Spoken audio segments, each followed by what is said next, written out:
What is up, everybody? So, today, I'm going to do something a little different. Instead of doing a short story, I'm going to do an excerpt of one of my favorite novels. The novel is The Way of Shadows by Brent Weeks from the Night Angel trilogy. Okay? So, things we need to know before we get in. An excerpt, right? It's just a piece of the book. Just a piece. All right? So, things we need to know before that.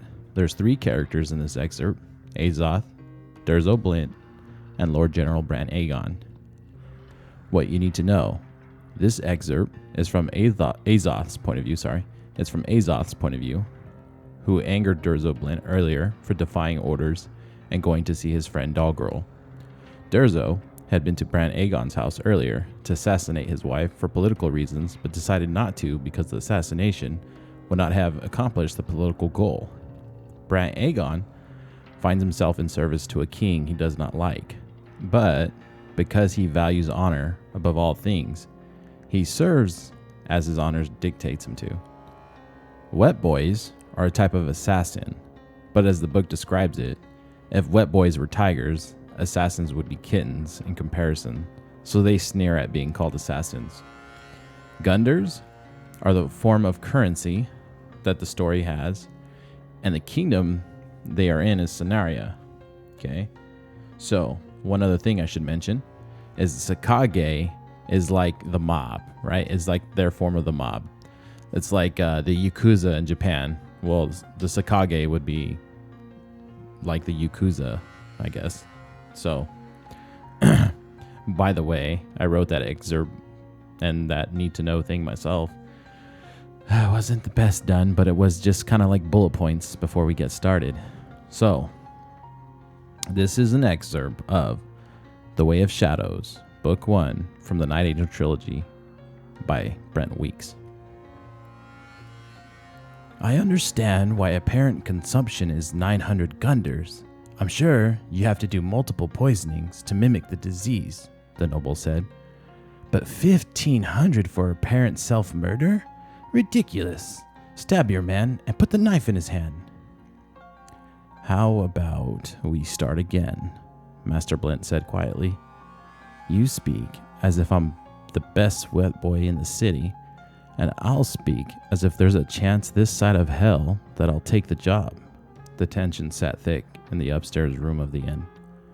Lord General Brant Aegon wasn't pleased, but he took a breath, ran a hand through his gray hair, and said, Why does faking a suicide cost 1,500 gold? A properly staged suicide takes months, Master Blint said. Depending upon the debtor's history, if I'm after a known melancholic, that can be shortened to 6 weeks. If he's tried to suicide before, it can be as little as a week. I gain access in one way or another and administer special concoctions. Azoth was trying to pay attention, but there was something about being back in his old clothes that made the illusions of the last weeks come crashing down. Kyler was gone. And not because Azoth was following orders and pretending to be Azoth. Kylar had been a mask of confidence. It had fooled Logan, and it had fooled Azoth for a little while. But the mask had fallen away. He was Azoth. He was weak. He didn't understand what he was doing here, or why, and he was scared. Blint continued, not so much as glancing at him. The debtor becomes depressed, withdrawn, suspicious. Symptoms gradually worsen. Then maybe a favorite pet dies. The target is already peevish and paranoid, and soon he lashes out at his friends. The friends who visit, at least those who take refreshment, grow irritable while they are with the debtor. They quarrel. They stop visiting. Sometimes the target writes the note himself. Sometimes he even commits the suicide himself, though I monitor that closely to make sure he chooses an appropriate method for the effect desired. When given proper time, no one suspects anything but self-murder. The family itself will often hushen up the details and scatter what little evidence there is. By High King's beard, is such a thing possible? The Lord General asked. Possible? Yes. Difficult? Very. It takes a considerable number of carefully mixed poisons. Do you know that everyone reacts differently to poisons? And a huge amount of my time. If a forged note is required, the target's correspondence and journals are analyzed so that not only the handwriting, but also the writing style, and even certain choices of wording are identical. Durzo smiled wolfishly. Assassination is an art, my lord, and I'm the city's most accomplished artist. How many men have you killed? The Lord General asked. Suffice it to say, I'm never idle. The man fiddled with his beard and continued looking through the handbill Master Blint had given him, obviously unsettled. May I ask about others, Master Blint? He said, suddenly respectful.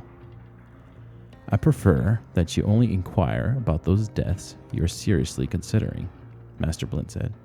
Why is that? I value secrets very highly, as I must, so I don't like to discuss my methodology, and, to be honest, knowing too much tends to frighten those who employ me. I had a client some time ago who was very proud of his defenses. He asked me how I'd fulfill a contract on him. He irritated me, so I told him. Afterward, he tried to hire another wet boy to kill me. He was turned down by every professional in Scenaria. He ended up hiring an amateur. You're giving yourself the status of a legend, the Lord General said, his thin face pinching. Of course, Durzo Blint was a legend. Who would hire him if they didn't know that? At the same time, hearing Master Blint speak of his trade to a noble, to someone like Count Drake, was eerie. It was like Azoth's two worlds were being pressed uncomfortably close to each other, and he could feel the noble's awe in himself. In the guild, Durzo Blint had been a legend because he had power, because people were afraid of him, and he never had to be afraid of anyone. That was what had drawn Azoth to him. But this noble was odd for different reasons. To him, Durzo Blint was a creature of the night. He was a man who could come violate those things he held dear. He undermined all of what the Lord General had thought safe. The man didn't look afraid.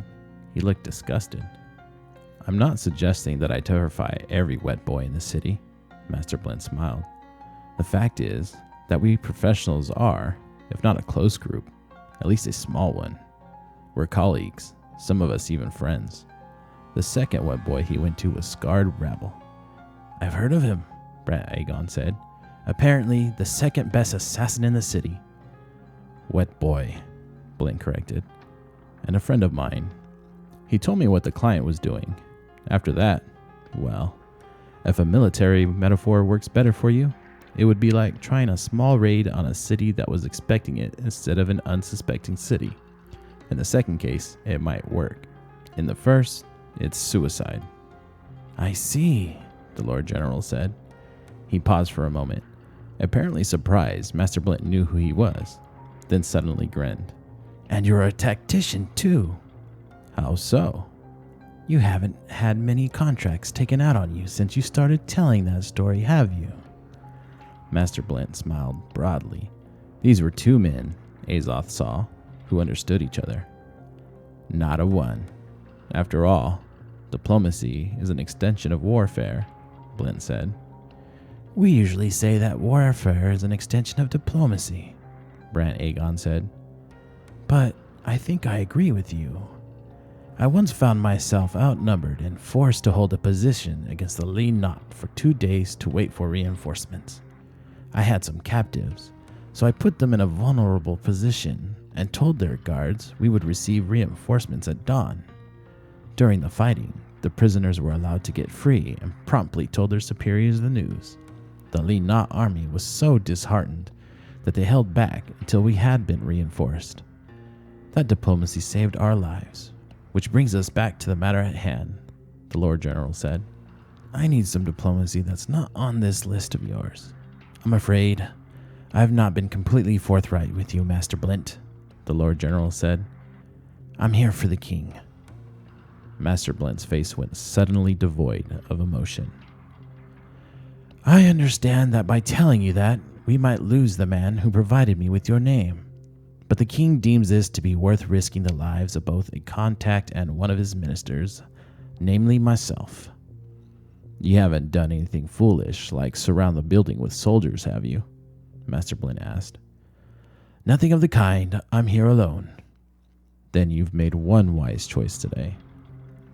More than one. We've chosen you, Master Blint, and I've chosen to be honest with you, which I hope you appreciate.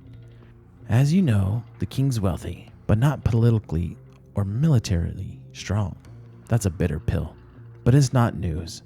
Our kings have been strong for 100 years. A Lion Gunder wishes to change that. But in addition to internal struggles of which you no doubt know more than I'd care to learn, the king has recently learned of some rather devious plots to steal vast sums of money, not only from the treasury, but and a multitude of schemes. Also from almost every nobleman in the country. The idea being, we think, that Scenaria becomes so impoverished that we'll be unable to maintain an army. Sounds like a lot of money to steal without anybody noticing, Master Blint said. The Chancellor of Exchequer has noticed. He's the one arranging it, but no one else has noticed yet. The schemes are a little short of brilliant. The plot won't even ripen for 6 or 10 years. Men are being placed in key positions and have, as yet, have done nothing wrong. There's more, much more, but you don't need to know it. What do I need to know? Blint asked, his eyes heavily lidded. I've made a study of you, Master Blint, the Lord General said. Though, information about you is difficult to find. Everyone knows that the Sakage holds an enormous amount of power here. People outside the country know it. Kalidor knows it. The king needs you for more than a dozen jobs spanning years. Some will involve simple assassination, some will involve information planning, and some will not involve killing at all, but simply being seen. God King Ursul must believe that the Sakage and its assets have an alliance with us. You want me to become a government agent. Not exactly. And I suppose you give me a pardon for all I've done? Master Blint asked. I've been authorized to offer that. Master Blint stood laughing. No, Lord General, good day. I'm afraid I can't take no for an answer. The king has forbidden it. I do hope you're not planning on threatening my life, Master Blint said. First, the Lord General said, looking at Azoth for the first time, we'll kill the boy. Master Blint shrugged. So? And we'll kill your lover. I believe her name's Vonda. You can kill the bitch, but that might give you some trouble, considering she's 4 months dead. The Lord General didn't even pause. And we'll kill this Mama Curena, who seems to be your only friend, and then we'll come after you. I don't want it to be this way. This is what the king offers. You're making 2 mistakes, Master Blint said. First, you're assuming that I value other people's lives more than my own. How can you know what I do and believe such a thing?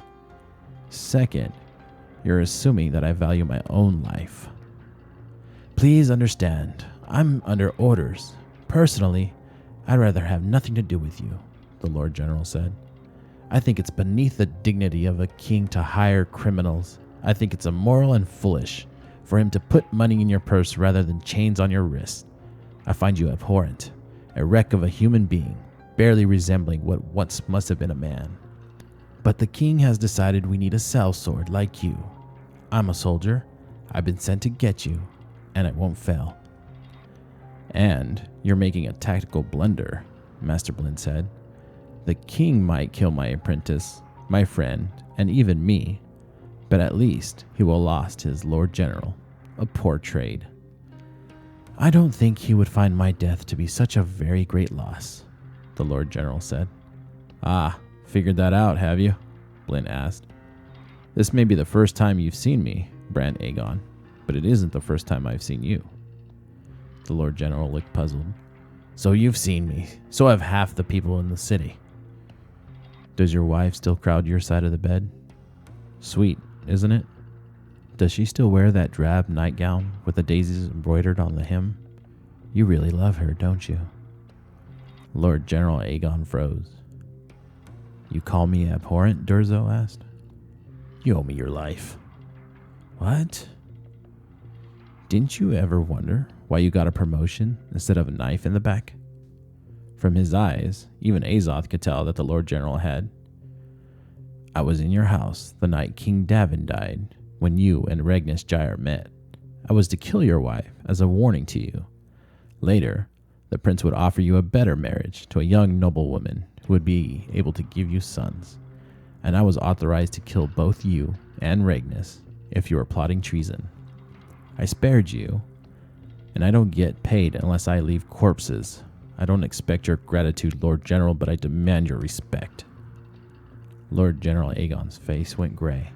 You told Elaine that my price was the promotion. He thought he bought me off with a promotion rather than a wife. Azoth could see him mentally reviewing comments he must have heard over the last 4 months, and getting sicker and sicker. Why? You're the illustrious general, the old war hero. You tell me, Durzo sneered.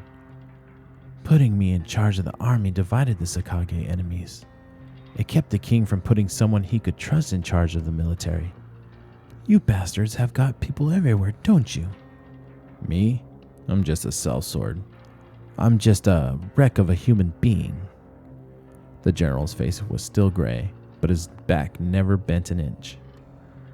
You've given me much to think about, Master Blint. Though I still believe the murders you've committed merit hanging, I dishonored you and myself with my hasty words. I apologize. My apology, however, has no effect on the king's determination that you serve him.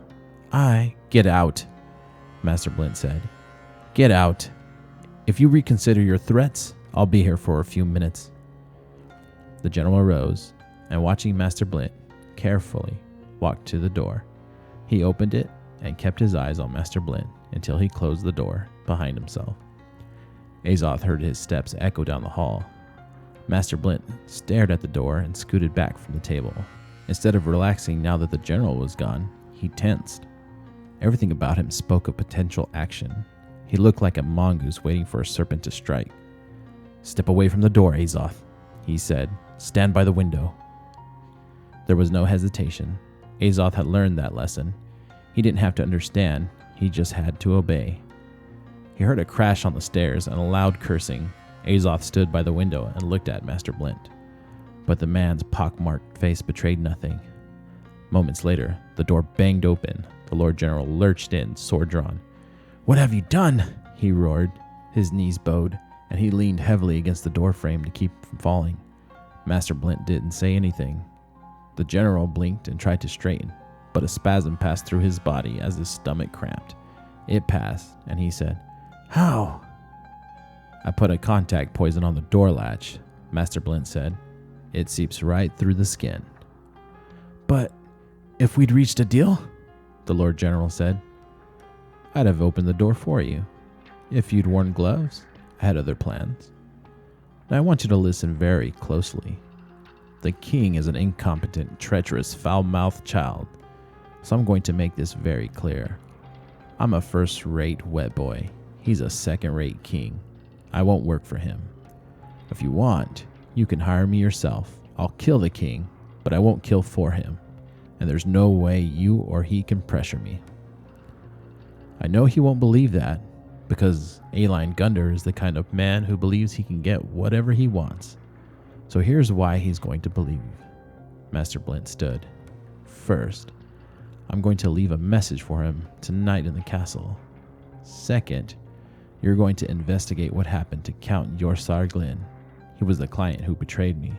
Third, there's what has already happened to you. And fourth, do sit, Aegon, and put away the sword. It's insulting. Lord General Aegon crashed into a chair. The long sword fell from his fingers. He didn't appear to have the strength to pick it up. Regardless, his eyes were still clear, and he was hearing every word Master Blint said. Lord General, I don't care who he kills. I know you have this inn surrounded, that there are crossbowmen covering the windows of this room. They don't matter. More importantly, the king's threats don't matter. I will be no man's lapdog. I serve who I will, when I will, and I will never serve Aline Gunder. Azoth, come here. Azoth went to his master, wondering why Blint had used his name. He stood in front of Master Blint, who rested his hands on Azoth's shoulder and turned him to face General Aegon. Azoth here is my best apprentice. He's agile, he's smart, he learns things after being told once. He works tirelessly. Azoth, tell the general what you've learned about life. Without hesitation, Azoth said, life is empty, life is meaningless. When we take a life, we aren't taking anything of value. Wet boys are killers, that's all we do, that's all we are. There are no poets in the bitter business. Lord General, Blint said, are you with me? I'm with you, the general said, fire raging in his eyes. Master Blint's voice was ice. Then know this. I'd kill my own apprentice before I'd let you use him against me. The general jerked sharply in his chair, as if shocked. He was staring at Azoth. Azoth followed his gaze to his own chest. Several inches of bloodied steel were protruding from him. Azoth saw them and felt an uncomfortable pushing, spreading sensation from his back all the way through his center. It seemed cool, then warm, then painful. He blinked his eyes slowly and looked back to the general, whose eyes were full of horror. Azoth looked at the steel. He recognized that blade. He'd cleaned it that day he went looking for Doll Girl. He hoped Master Blint would at least wipe it down before he brought it back for Azoth to clean. It had filigree on the blade that held blood if you let it dry there. Azoth had to use the point of a stiletto to pick it out. It took hours. Then, Azoth was drawn into the location of the dagger. At that angle on a child's chest, it would have clipped the fat vessel above the heart. If so, the debtor would go down as soon as the dagger was drawn out. There would be a lot of blood. The debtor would die within seconds. Azoth's body jerked as the dagger disappeared. He was vaguely aware of his knees folding. He slumped over sideways and felt something warm spilling over his chest. The wood planks on the floor jostled him unmercifully as he sprawled over them. He lay facing up. Master Blint was holding a bloody dagger in his hand and saying something. Did Master Blint just stab me? Azoth couldn't believe it. What had he done? He thought Master Blint had been pleased with him. It must have been Doll Girl. He must have still been mad about it. It had seemed things were going so well.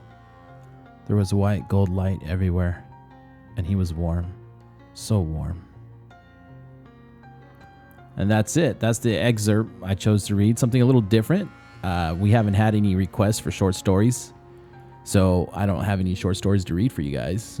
So get on that wagon and start requesting some stories so I can get them read for you guys and help you out with your college studies, all right?